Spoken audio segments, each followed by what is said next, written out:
is for both men. So, who has been your toughest opponent and why? And that is from Paul. Mick, you go first. My toughest opponent, I think, is John Fury, because they come out and fought me. So, still waiting for the fight, you know. So, what more can I say? That's it. He's a shadow now. Me, can I be honest with you? My toughest opponent is myself. How's that one? You know what I mean? Don't bore you too much. It's just a struggle every day being me.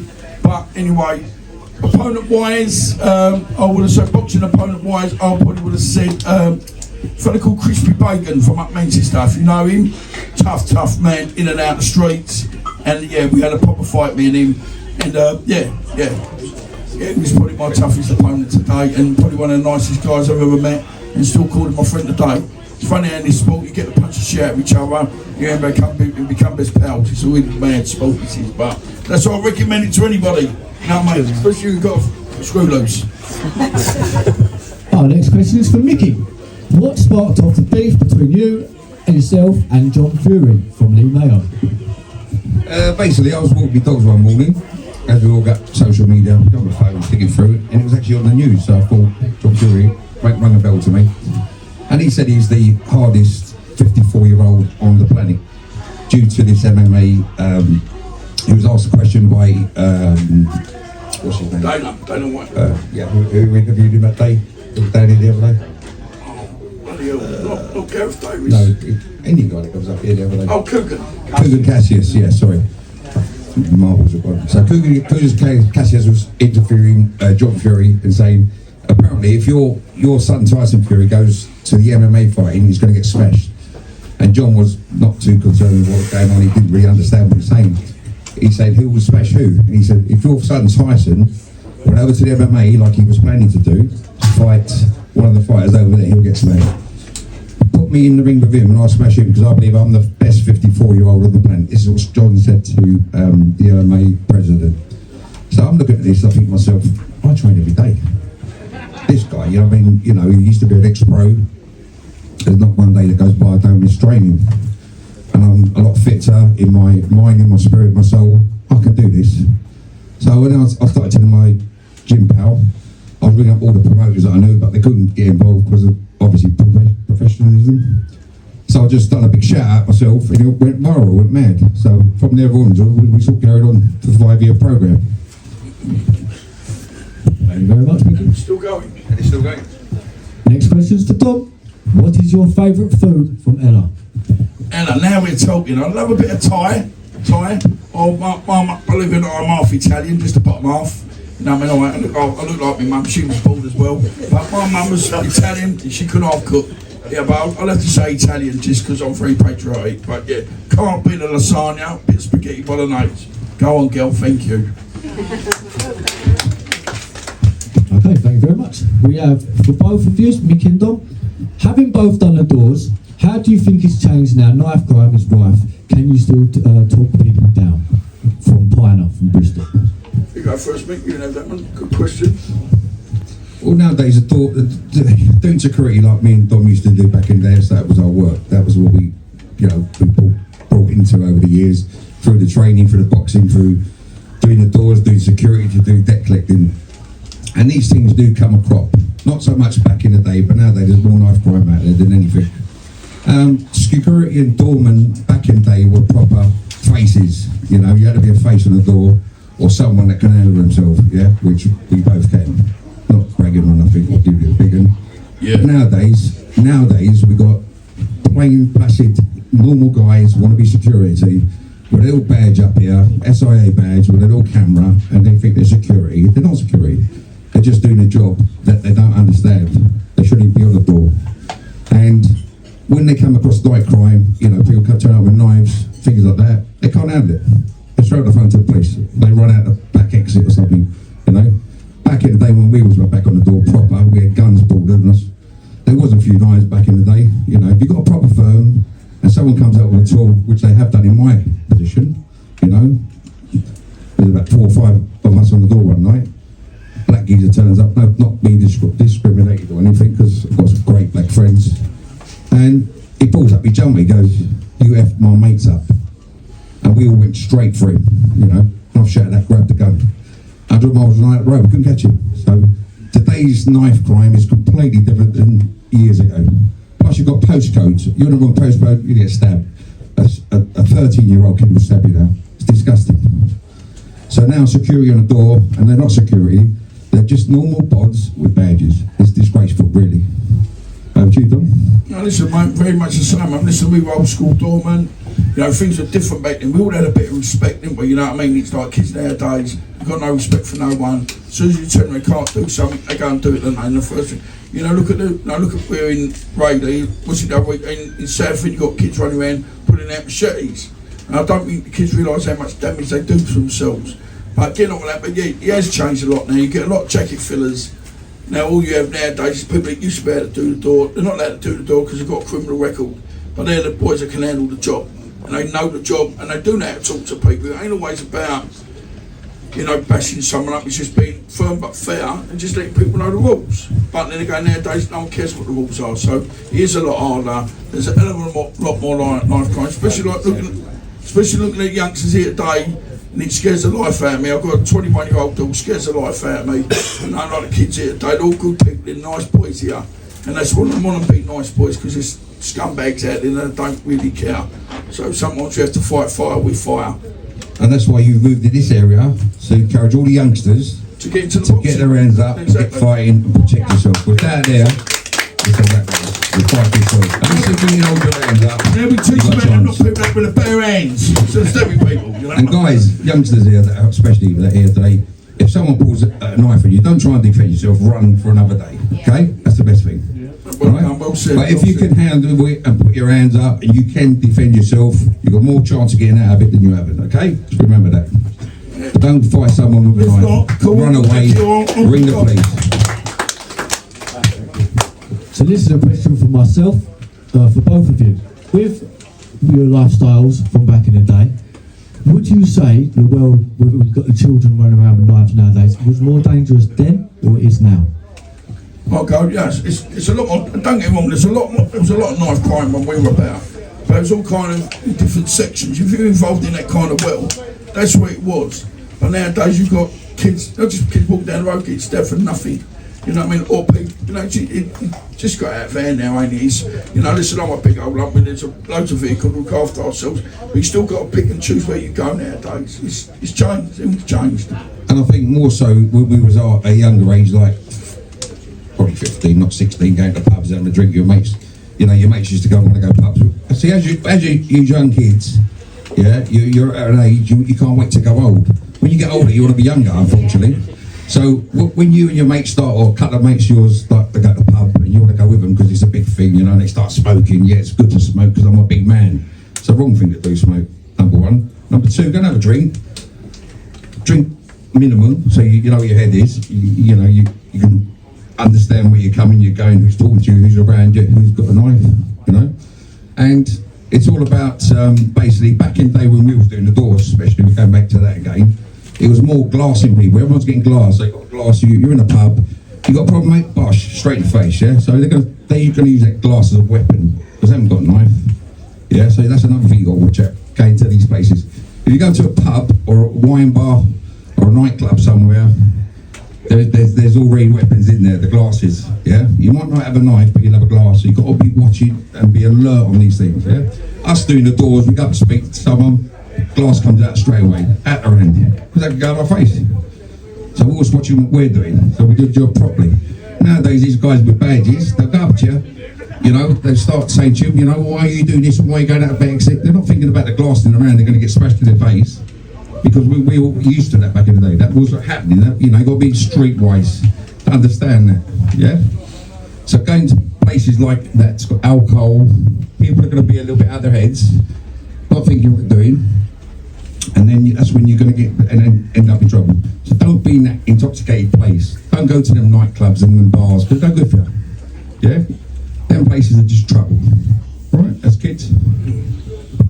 Just say no. Do you think everything's been like dumbed down due to phones, social media, stuff like that? So like everything seemed a lot more planned and like on top a lot of years ago. Do you know what I mean? So it seemed a lot more scheduled. Like if it was crime or anything like that, they knew what they were doing, they'd plan it. Nowadays it just seems a bit brash, like someone would just say it happens and they just put a knife out. Yeah, but we're talking about knife crime again. Look at the amount of fingers going up at Stratford. I don't know about you kids want to go to Stratford. Westfield, go down there, people just pull knives out. But look at the stuff of people going robbing the supermarket now. Oh my God, you know what I mean? I like to think we were sitting there one day, we sit, and also I go, what, we're up to this, we can't have that. Yeah, robbing everything. We're just getting overrun there. There's no respect for nothing. People see nice things and don't want to work for them, they just want to take them. You're talking about Westfield the other day? Social media. But you see the thing that chucked the thing over the big, what's it, city thing over the balcony, killed someone. One they thought was funny. You know what I mean? I think funny things to do, not that one, but you know, I tell that I can't tell them the microphone. I mean, no, it's just everything's gone mad nowadays, ain't it? There's no discipline, there's no respect there. You know, but we had respect. And even going down certain avenues I did in my life, believe it or not, I still had respect for the police because I realised I was doing what I was doing, and they were doing what they were doing. And there's two different firms. Yeah, but and in the middle, so you still have respect for people. You still have respect. They had a job to do, and I was doing my job, whatever it was. So sometimes you hold your hands up, go, okay, the old fair cop comes in. But it's all about playing the game, and no one wants to play the game no more, do they? And there ain't no games no more. Also, it'd be the fact that if you come to someone's pub that we knew, and you know, we went on something happened, you can guarantee Sunday morning when you're sitting there eating your cornflakes and coming through your front door. Put the kettle on, mate, I'm coming, don't worry about that. And that's what we got paid to do, and that's why we had a tight firm. I mean, listen, I'm not just saying it because he's sitting here, he's bodybuilder.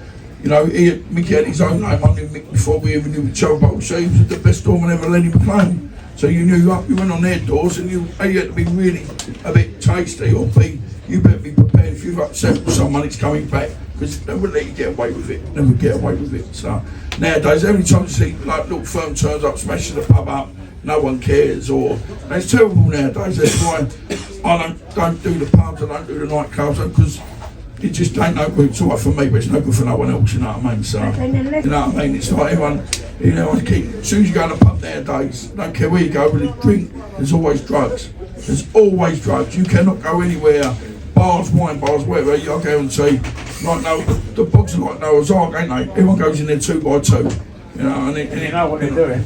Yeah. I'll see you there in a minute, yeah? No, but no, just listen, I can't say they're going up in, I talk to kids about, I'm not saying I've never done it, but no, but just, it was wife, wasn't it? It's wife nowadays, wife. And kids don't know no better because they think it's the thing to do, don't they? So his mate does it, so they got to do it. And it's just, they follow the crowd, don't they? So, and that's it, because we were brought up with a bit of respect. We talk not to do things. If you done it nowadays, why do you put your hands on me? I'm nicking you, I'm nicking you. Just take it by the bullet done so everyone holds your hands up. No one holds their hands up to nothing nowadays, do they? So, stand up higher, mate. Oh my God, it's a giant midget. Question for Dominic and a question for Mick. What age was you when you started amateur boxing, and who did you box for? And my first amateur fight when I was 20, and I boxed for Garden City. It was Gator, which was originally Garden City out of Raynor. They had some good boys there, and then I left there and then went to 5-star. 5-star. So you didn't start as a junior? No. I was 20. I was 21. I had my first bout. Yeah, and then you went to the ABA Championships? Yeah. Done a North East Divs. Got me one of North East Divs. Was that a York Hall? Yeah, done that one there. Then I lost in the semis at Crystal Palace, but I boxed for England, boxed for London, got me England vest, got me London vest. I was a full selection, believe it or not, for the '96 Olympics. Photo was Solar, Colin Prince, Israel Josie, and I was the full selection. And what weight would you have been? I was heavyweight then. Heavyweight? Yeah. I was only a little heavyweight then, but I'm obviously bossing into a big heavyweight. Yeah, of course. And a question for Mick. What inspired you, or what started you off doing the powerlifting and the weights? Back in the day, I think I was about 14, 15, I started doing a bit of boxing with a friend of mine. The same friend of mine took me down the gym. I started doing some weights. I was a great soccer player up to the age of 15, amazing. I'm not just bragging about it. I could probably go, top league today, how I was back in the day. Yeah, I was mad about football. I suppose back in the day there was no money in anything back in the day in the sports. Otherwise probably I would have carried on if there was, and like today, if you're a great footballer, you're up there, you make millions of pounds, same as boxers. So I took up bodybuilding when I was 15, and I just grabbed hold of me. It was like every day, 7 days a week, 4 hours a night. Didn't know how to train. I was overtraining every night because I didn't know until like hit the age of probably 20. You move gyms, and then I learned how to separate body parts.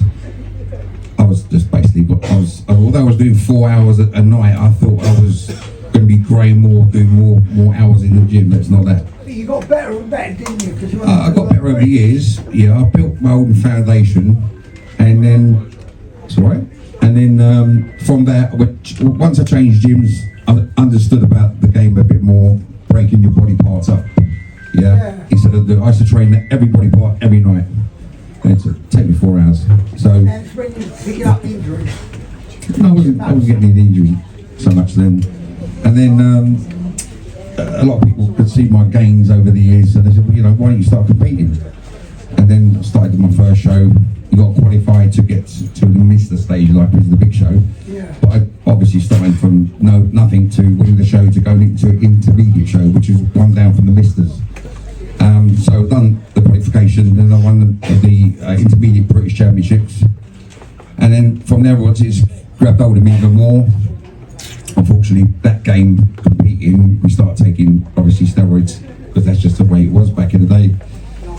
Steroids don't make you bigger champions, it gives you more, basically what it does, it gives you a bigger appetite. It's all the food consumption we used to you know, eat, jump the scales just to look big, and you know, but you carry a lot of shit, a lot of water, a lot of water retention, and a lot of junk really. But we was always, I should have been a powerlifter because I was so strong back in the day. And then I started learning to diet more, take the right stuff, right supplements, and then which grew me into better things. And then I ended up winning the British Heavyweight Championships in 1992, which is the best in British heavyweight. I was double the size I am now. I mean, small compared to what I used to be. Your t-shirt. Yeah, I bought a t-shirt in the gym one day to show you, and I was shocked myself how big it was. I should have bought it today. That would be nice for everyone to see. But yeah, that was my life into sort of bodybuilding. And you still kept your pound today. I still train, keep in shape, and Thank you for me, Dance. boxing has taken over my life a bit more, I'd say. Yeah, I enjoy boxing more now. Still like to train once or twice a week, keep in shape. Watch my diet from Monday to Friday. Weekends, have a pig out, which is good for your mind, your body and your soul. And get back onto your diet Mondays. So that's what I do at the moment. And I'm enjoying it, yeah. Mark Potter's dad was my friend.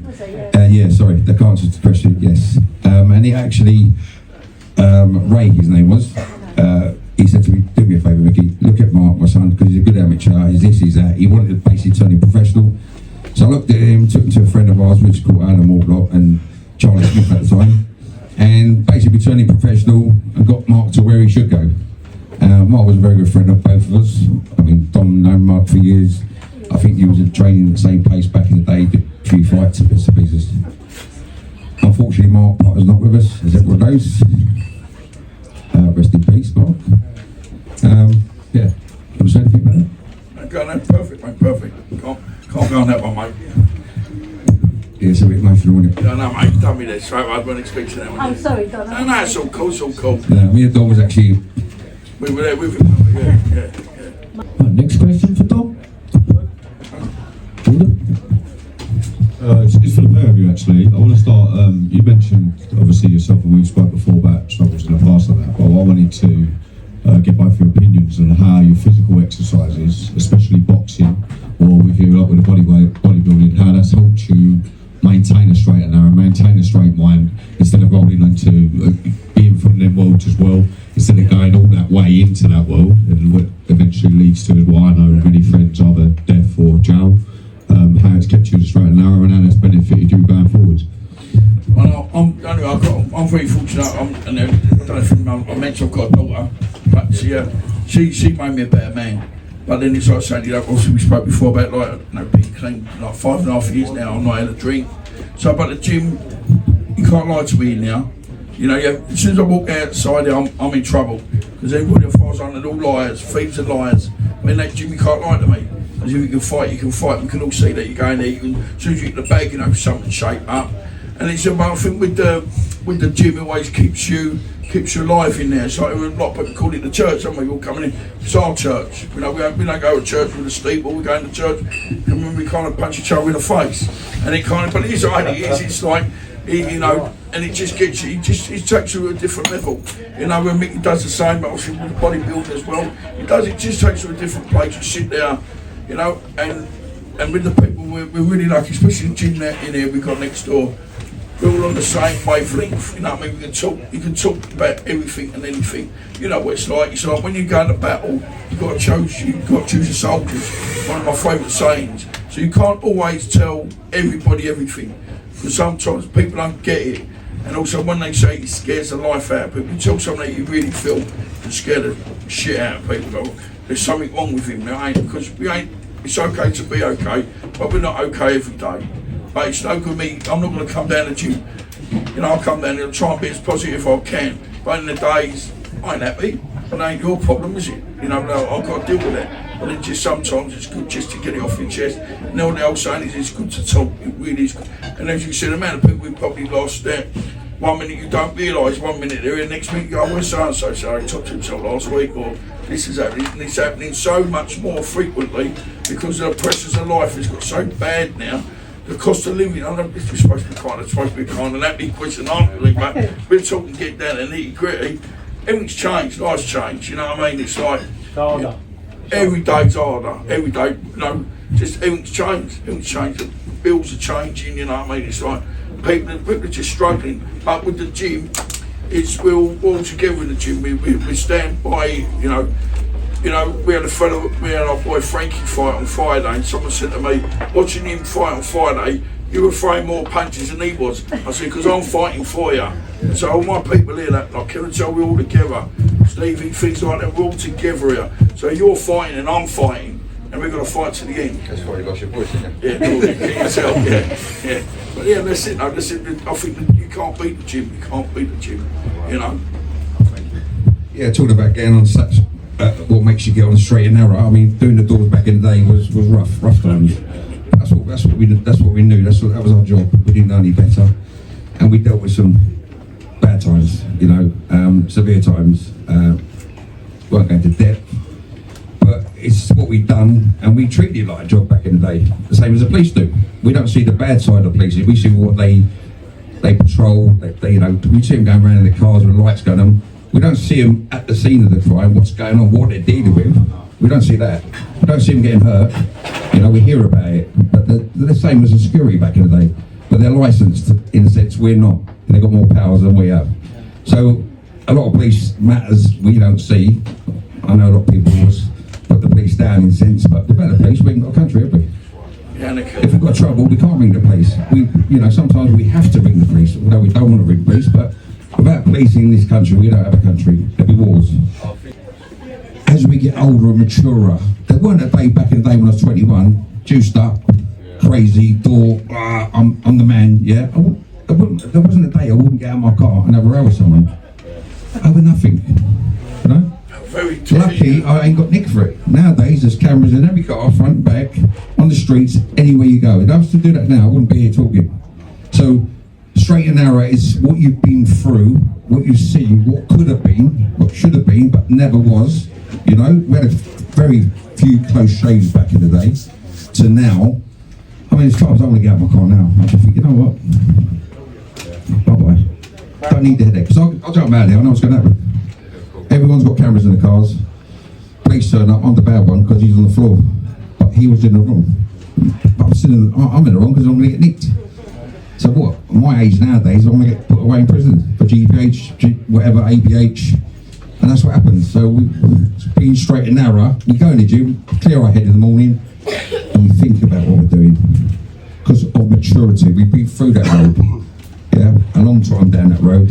Coming out of it, we put that behind us now. We want to be better people. Dealing with the shit out there we want to deal with, we know we can deal with, we know what we can do to them, but we don't do it.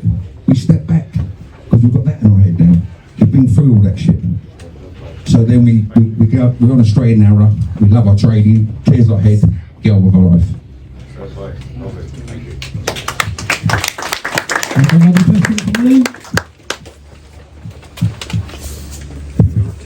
Just a question for Micky. You had a part in a film Snatch, one of the best UK films I think's ever been made. Can you tell us how you got involved in that, please? Yeah, a friend of mine, Scott Welsh, heavyweight, ex-heavyweight British champion. We were doing a lot of training back in the day. Dom knows him, I think he's done a bit of sparring with him. Because I was doing the weights back in the day, he was doing the boxing. We linked together. In fact, I got in more in boxing with him back in the day rather than the film with Lenny and whatever. And Scott got the main part, which was punching Brad Pitt in the air and he lands in his ball. That was a good friend of ours, mutual friend of ours. And so we were so close with the training camps back in the day. He said, look for some more people, go down, you get a part. I said, you know what, I'm not interested. But in the end, I went. So done a few castings and bits and pieces and got the part. So then, yeah, we ended up in the movie Snatch. And it was quite a great day out, you know, all the filming and that, meeting up celebrities, the stars, Brad Pitt and whoever else. Yeah, it was great. Thank you. I've got one last question here. This is for Dom. What was your favourite fight professionally from Tom, Harley and Stevie? Tom Hardy? It's Tom Hardy. Professionally. Obviously people say like the Audley Harrison fight. Say that, yeah. That was a good fight. It wasn't one of my favourite fights. One of my best fights I was with a fella called Chris Emery, my first title fight. I won the fight, but didn't end very well for the other fella because we put him in a coma for a few months. But it was one of my best fights. That was one of my hardest fights. I remember waking up in the morning, laying there, and I thought I'd been run over by a bus. Couldn't move, 2 black eyes. And I remember going down to David Lloyd, and it's all in the papers and stuff, and they're putting, oh look, you know. And this fella walked up to everyone from the gym had been there, what's the fun? I was sitting there, couldn't even hold a cup of tea, I was aching so much. With 2 big blokes, I looked like Ching Ching the Panda. And this bloke walked up and goes, oh, you look like the bloke that's in the coma. And the bloke went, shut up, mate, he's the one that's done it. And everyone went, oh my God. But then I had a couple of good fights. Then I remember winning the British title eliminator against Chris Willis. That's my easiest fight I've ever had. 10 rounds, won every round. It was easy because I listened. And man said, because I listened, made it so easy. And my trainer went there, all I do is listen, every fight can be like that. I was a bit stubborn then, I just want to knock everybody out, you know what I mean? I don't want to lose that bit because I don't ever lose that, and even at 54 I'm still doing it. But I had some great fights. And obviously my first fight, pro fight, was a great fight because it was my first pro fight. You know, but yeah, I'll probably have to say, yeah, winning my very first title, my first Southern Area title, because it meant so much to me. Yeah, and I can still feel it now today, sometimes when I get out of bed. You know, 2 weeks after fight, that was a good fight. Well, yeah, but that was more of an exhibition thing. I mean, but it was like, you know, Tony Tuck was the world champion, went the distance with Mike Tyson, did 6 rounds with him, and it was good to know I could actually more than hold me own with someone that was a world champion. And because over my career, I got involved in things I should have got involved in, and it got me arse smacked a little bit, and that's why I'm still fighting the demons now. I'm not going to bore you with that because it's a lovely Sunday, you know, the sun's out, I'm not going to gloomy day over, so. But listen, thanks guys, and listen, if that's all your questions, thank you so much for coming. Please get a beer and a drink from the bar. You guys are great, thank you for being with us. And honestly, I've got a compound, what a soap, you know what I mean, it's like, I just need to get some eggs to chuck at you. No, thank you, you've been great mate, listen, thank you for being here, and don't forget, buy a drink at the bar, come on, don't be mingy.